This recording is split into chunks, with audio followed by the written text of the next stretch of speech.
Good day, good day. This is Mr. Anderson. I gotta breathe a sigh when I start because just so much happens and I have so much hope and high expectations for myself. Yet, sometimes we come up short, and it's part of life. We just have to learn and grow from it all. I had a dream, and just in a dream, things that were going on, and when I woke up from that dream, or when I was forced up from that dream, I thought about, dang man, I wish I could turn this off. I wish I can silence this mind. And it made me think about PTSD and how we have it. We have it. And it starts from a young age. Everybody deals with it differently. Some have it a lot more extreme than others, especially being in combat and being in certain jobs. And I had thought about that with my driving, with being on the road. I'm so used to being away or absent, if you want to say absent, that now that I'm, I guess you call it civilian, or now that I'm home and have a daily schedule and I'm having a lot more interaction with people, it does it no more, but it did cause like some kind of anxiety, which it still kind of does, because I don't like people talking about people and the whole judgmental aspect of work and judging people of what they do and what they don't have and what they did have, and they're dumb or smart. It just I don't like that. I guess that's why I've done trucking for so long, because trucking is pretty much like an individual job. You're given a route, you pick up that route and you deliver. You deliver the best route, the best way that you see fit to deliver it. You got to deal with people, but it's not in a capacity where it's all day for 8, 9, 10 hours a day in there. And it's like those jobs, this type of jobs are ones that I enjoyed because I was able to think. I was able to be free, and you can't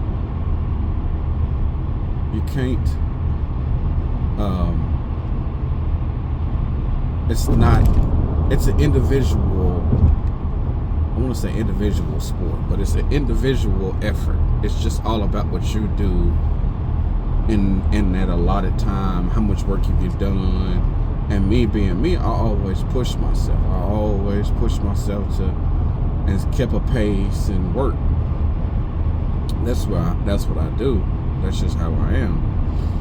And yet, dealing with other folks and dealing with other things, it brings that, but that also gives you time to think. And that's when that PTSD starts kicking in. That, what if, why, how come, what did I do wrong? What did I do right? Just all those things start going in your mind and coming to your mind, and it creates those dreams or those nightmares or those, that anxiety, those feelings. And a lot of times you want to turn it off. You're just like, man, can I get a break? Can I get a break? It gets to that point to where you do want to shut it off. And that's when people, turn to drugs and alcohol or whatever it is that they need to shut that feeling down, to shut those thoughts down, shut those feelings down. And it's hurtful. I mean, it really is. Especially, you know, I think I have that as far as my marriage, you know, being divorced. You get some of that anxiety, especially for a man, away from their children. You know, the weekends that I don't have my kids, it's the hardest for me. And this is the truth. This is hard. It's hard for me the weekends that I don't have my kids, because I see, you know, I'm so used to being around them, so used to entertaining them and being entertained by them. Now that I'm not as much, it's hard for me to find energy to do certain things. You know, it's funny. Yesterday or Saturday, after I got up about 8, I just laid in the bed,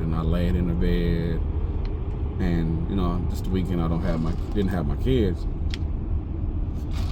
so I'm in the bed and I'm just laying there like, man, I can't be this. I can't do this. Let me get up. So I end up walking 9 miles.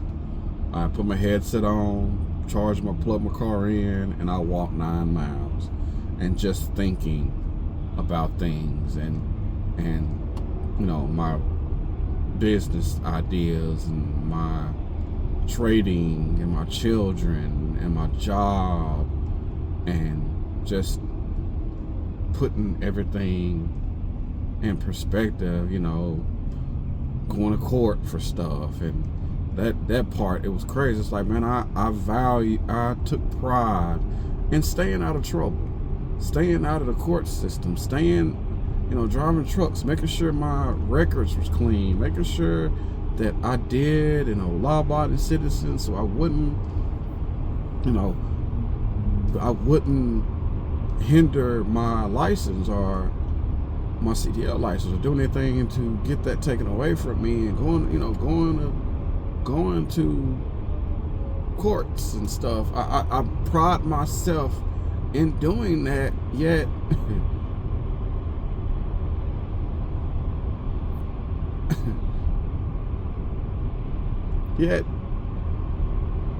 divorce. I've been in court more in the last 3-6 months than I've been in my life.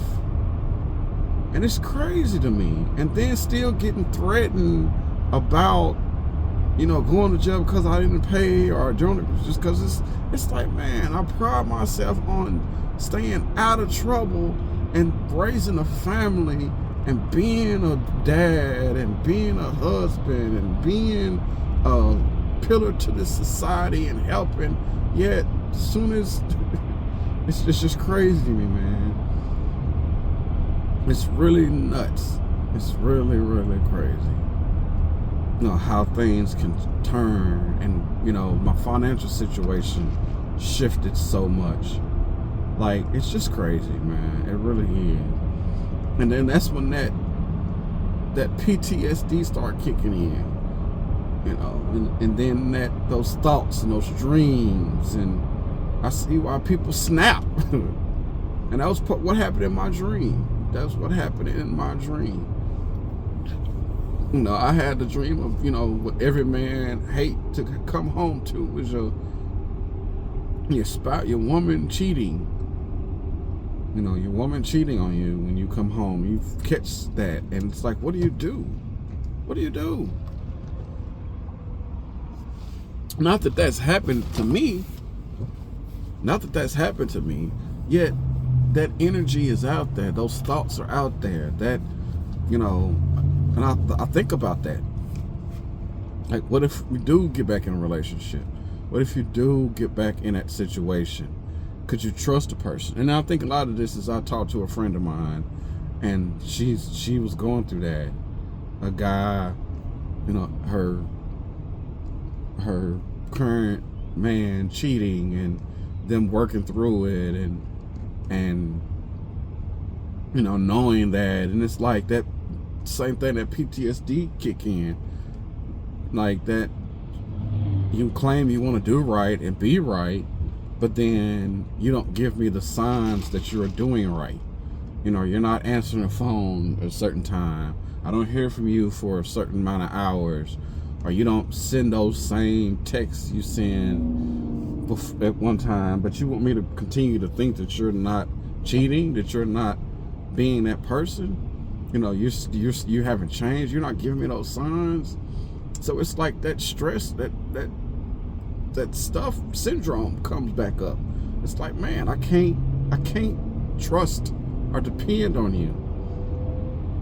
And that's me with trucking too. Me with trucking, it's like I've burnt myself out in trucking. I've really burnt myself driving. I can't do it no more. I just really couldn't do it anymore. When I tried before I got this job, I was like, let me try one more time to see how I can do, or how would it be. And I couldn't do it. I couldn't. I think maybe with time, I probably would have been able to fight through it, but to what extent? I wouldn't get any rest, driving, and the distance I would have to go to work and back. So it's just like that, those thoughts come back.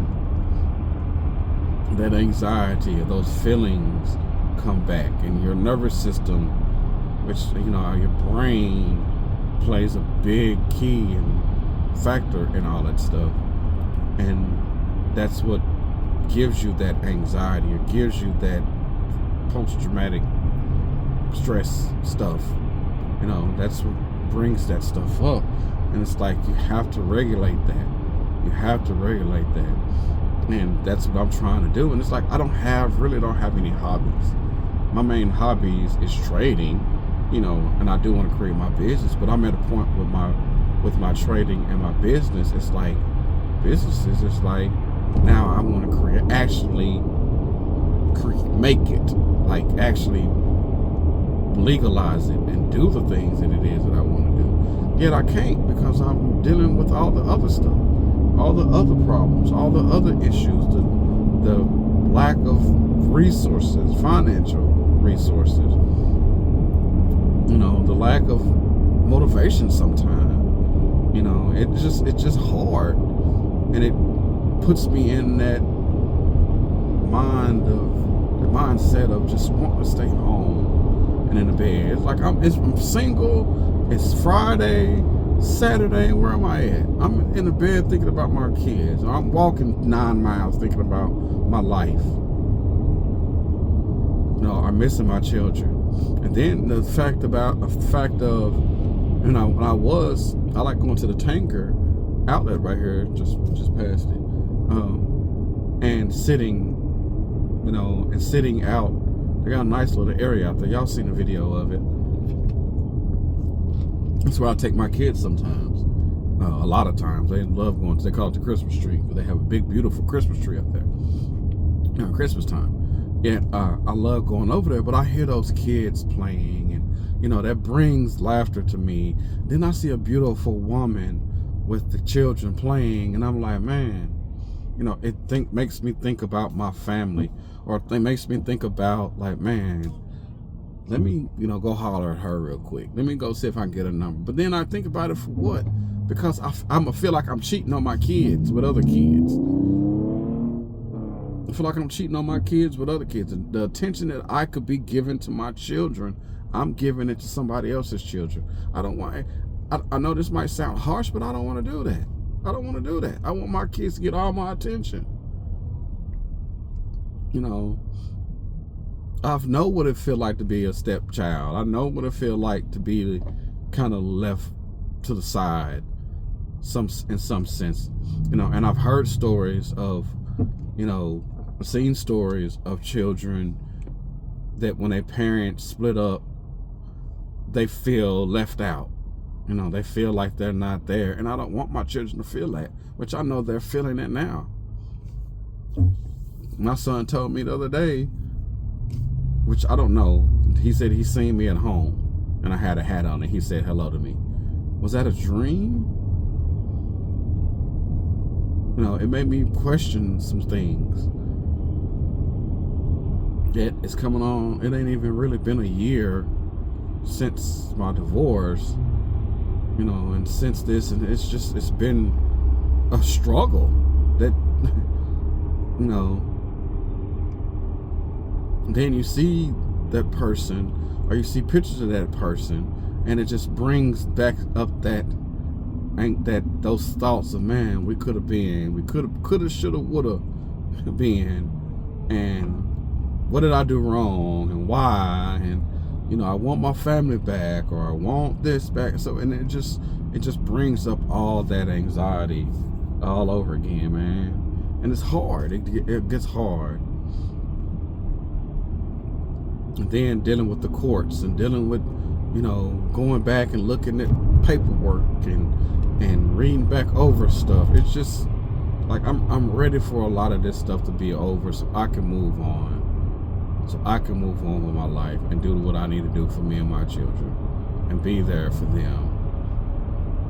All of them. They all need me.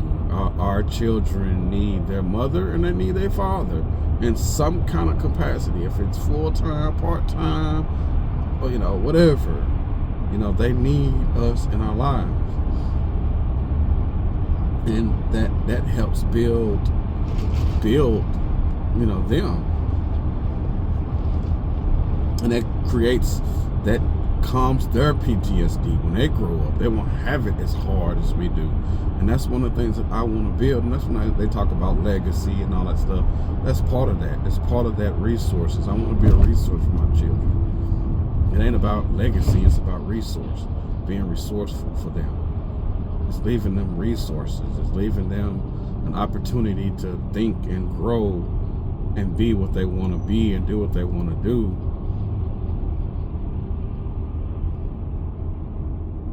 And sometimes it gets hard. You get in that slump and you get knocked back down. But anyway, man, I'm just dealing with a lot of that stuff. And I feel for those that have it, that PTSD, that really deeply have it. One of the guys I work with, he was in the military, and he tells me stories about stuff, and it's like, wow, man. He tell me about stuff that the guys that were under him. He was a captain or a lieutenant or something. He was an officer, like ranking, and he had people under him.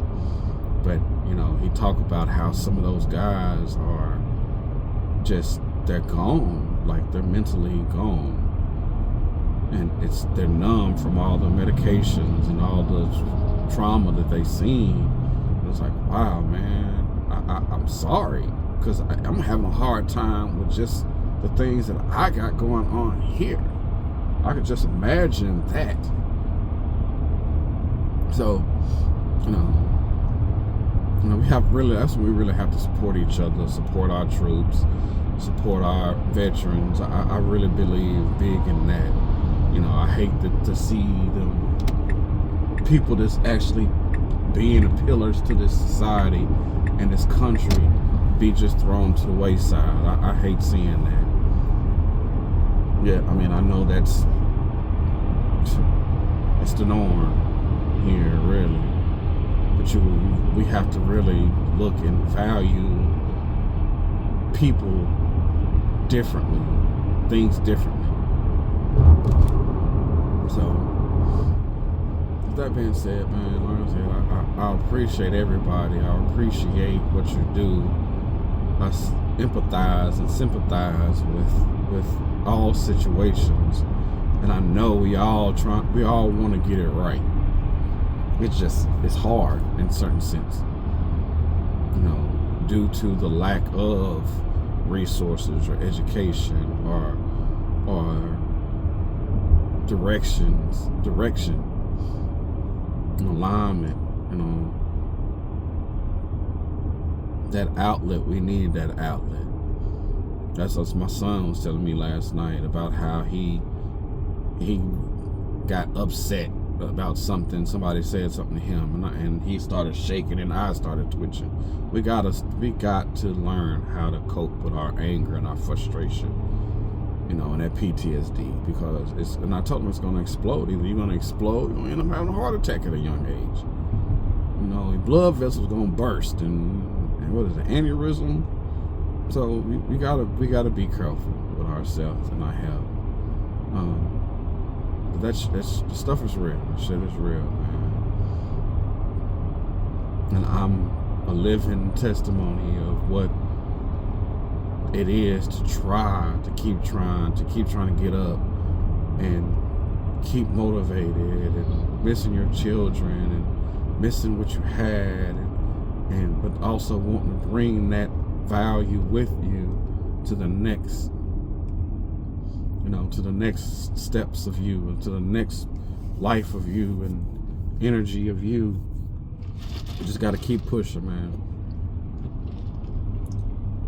You got to keep pushing.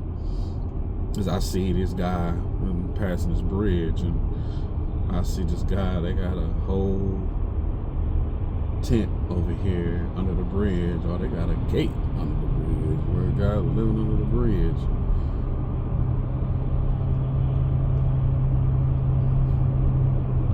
Man, just addiction and dealing with certain things, man.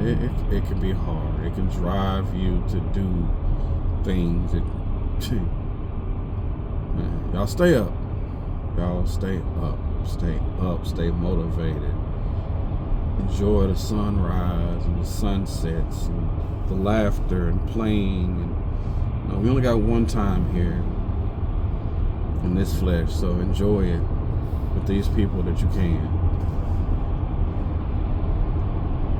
This is Mr. Anderson. Y'all be easy.